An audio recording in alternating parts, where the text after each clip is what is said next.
Kai.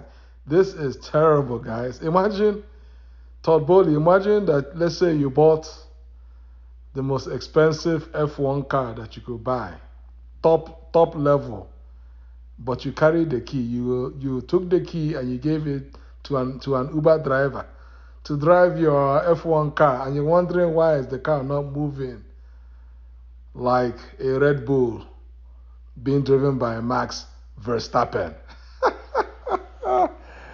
Yeah, this is just silliness for real. This is all sorts of silliness. This is about silly Bowley and silly Potter. I mean, one is worse than the other.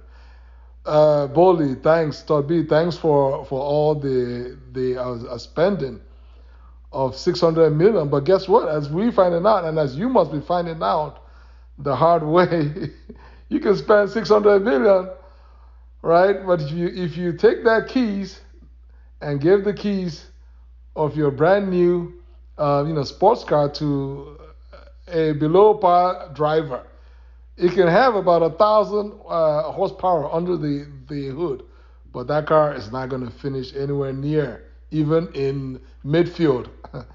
All right, it's not gonna. It was better as it is right now. We are in 11th place. So in F1, we're like even below midfield, level. We're talking about F1 cars, and right now this Chelsea F1 car is driving, is barely driving like a Williams, like a Williams car.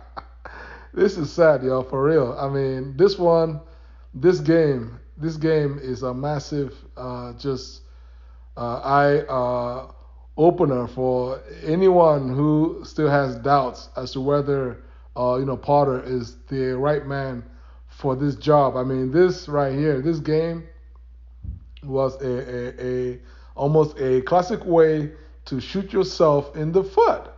I mean, this Aston Villa did nothing, special in this game. That's the sad part. They didn't have to even be, special to win this game to, 0. But what had happened was, uh, Potter shot himself in the foot and basically shot Chelsea in the foot by two basically basic blunders, by making two basic blunders. The first blunder is, Graham Potter, why do you felt like you only had to start one recognized center back in Koulibaly? I just don't get it, dude. I mean, like we had a Benoit Badashil on the bench, and we had Trevor Chalobah on the bench. Those two guys are good enough. If you felt like you didn't want to start three center backs in your five-man backline, then you should have started at least two of those chaps, right? And then, but what it was you went on ahead and started one, right? And then, in effect, flanked the one center back with two fullbacks in James and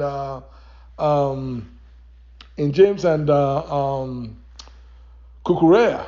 And what it did, it effectively, especially with regards to James, you basically handcuffed one of your best players all day in a game where the spaces in the game were in the wide areas, which explains why Chilwell had saw the ball a lot, and on the flip side, Ruben Loftus-Cheek saw the ball a lot.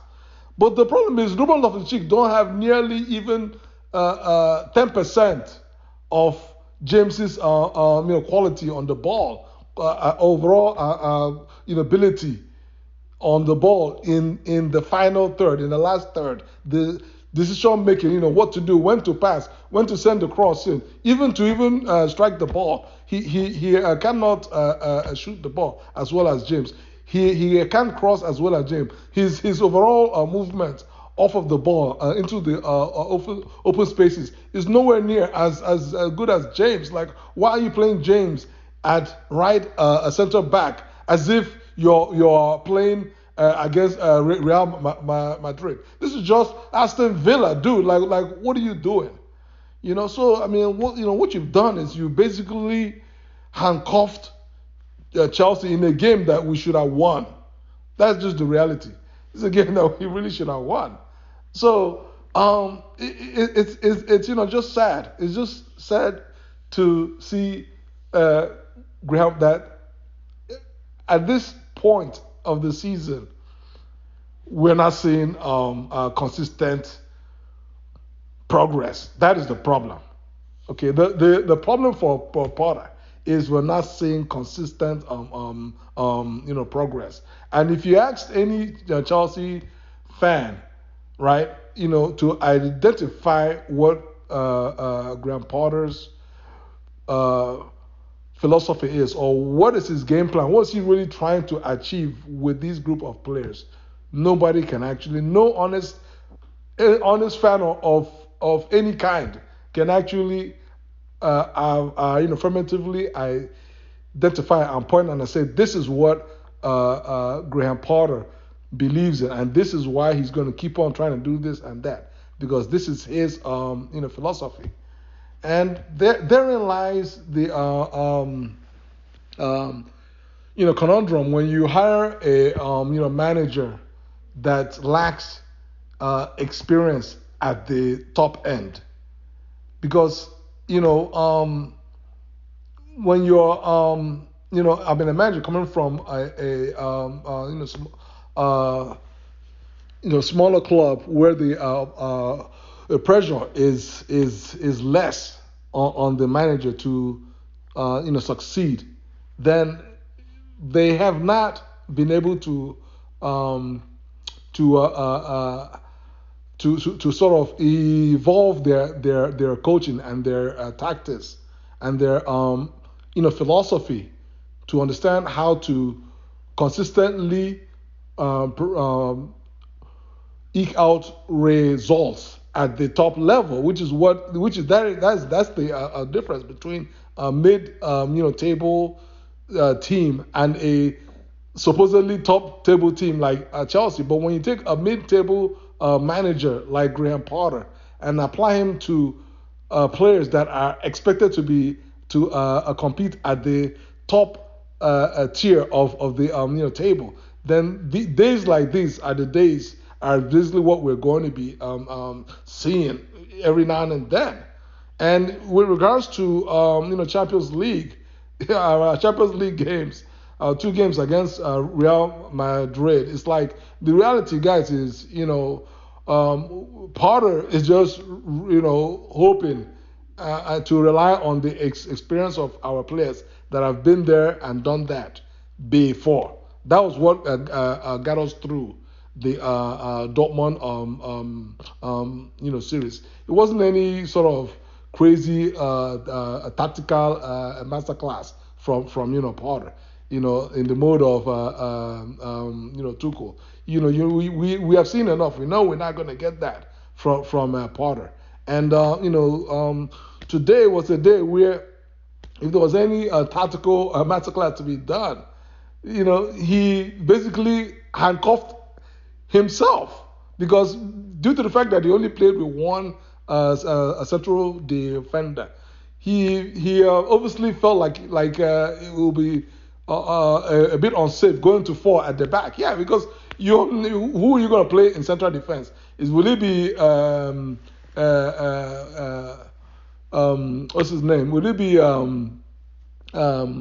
Koulibaly partnered with Kukurea, or is it going to be James? So what he really should have done was when the game was 2-0, and I know the temptation was to chase the game because you had to chase the game. But what you had to do first was you have to acknowledge that you made a mistake and fix your mistake. I mean, Kante, the only good thing for us in this game is Kante came in, played, and did not get hurt. Because had he gotten injured, that would have been, I would have lost it. Because there was no need for Kante in this game at all at 2-0. You don't bring Kante that hasn't played in like almost 1 year and bring him to begin to chase a game with 30 minutes to go. You want to ease him in. You want to ease him in, but he shouldn't have brought him in. What he should have brought in was a defender. He should have brought in a defender and go to four guys at the back, a defender and then and a attacker. But he brought in Kante and he brought in Nani. Now, okay, I understand what he was trying to do by bringing in Nani because he was seeing that Ruben Loftus-Cheek was getting a lot of time on the ball and was doing nothing. He didn't have the quality of an attacking player. Now, which by the way, that was obvious since the first half. He didn't have to wait till we went 2-0 down to basically make that sub. Now he brought in Nani. Nani is not the guy you bring in for the right wing, dude. Like Nani is a left. I know he wanted to do the whole in inverted play or something. What he should have done was, if you're going to bring in and if you wanted to stay with the wing backs, he should have brought in Pulisic, at least a player, an attacking player that can attack with his right foot and can still cut in to his left foot if needed. He should have brought in Pulisic to play right wing back, or when Raheem was healthy. That's when Raheem could have played when you're trying to chase a game, right? But he had Pulisic and he left him on the bench in this game when he should have brought him in. Left him on the bench, brought in Nani, and Nani didn't give us anything because he's 200% prone to going to his left. He's not his game is not yet seasoned to the point where he can go to his right when necessary, like Riyad Mahrez does for City. So it's until he can use his right on occasion to set up his left. Until that time comes, you're not going to see the best out of Nani. And when you're desperate and needing to get something out of a game, Nani was not the player to bring in. You should have brought in Pulisic. But in any event, guys, I'm tired. I don't tire. Okay, that's just the reality because I've just seen too many. It's not one or two or three. I'm like 5, 6, 7 different points to complain about. This was a terrible result. This was a game that we should have won. A game that we should have won comfortably, with all due respect to Aston Villa. Aston Villa did well enough to at least to score, but their two goals. The first goal was an erroneous back pass header from our short center back in Kukurea, when we had Badashil that is 6'5", and we packed him on the bench. Okay, and you wonder why do we make the mistakes? So that was a gift, the first gift. Then the second goal was a once in a lifetime blinder from McGinn, who hadn't scored in like 50 games in 18 months, in a year and a half. He hadn't. If you give him that shot again, he's probably not going to score, or it's going to get blocked, or it's going to get saved. And that was best. So they didn't have to do much, and we saw the ball a lot, and we actually had some chances, but we just could not convert, and we otherwise shot ourselves in the foot by not playing in the positions, but players in the right positions, and bringing the right players off the bench to turn the game around. And that's where you need your manager to earn his millions. Everybody need to put all hands on deck, and sometimes you need the manager on the bench to basically turn the game around.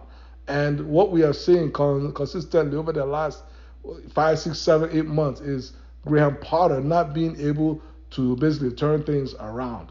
So I mean, with Naglesmann available and Enrique available, I mean, it's going to cost us more money to hold on to Potter, to just keep this thing going on next season, than to basically cut your losses and move on. At some point in time, you have to, Todd Bowley, you got to put your hand up and basically man up and say, you know what, I made a mistake. Sometimes you made a mistake. You bought that stock, right, when the stock was at the highest point. What you're not going to do is to keep holding on to a stock as the stock is is tanking. Sometimes you have to basically sell, cut your loss and just take that L, and then go and reinvest and buy and put that money in something else that's gonna keep going, keep your investment heading back towards the moon. So guys, I hope this made sense to y'all. How did y'all feel about today's result? Like this video, share, subscribe. Take care. God bless you all. Peace.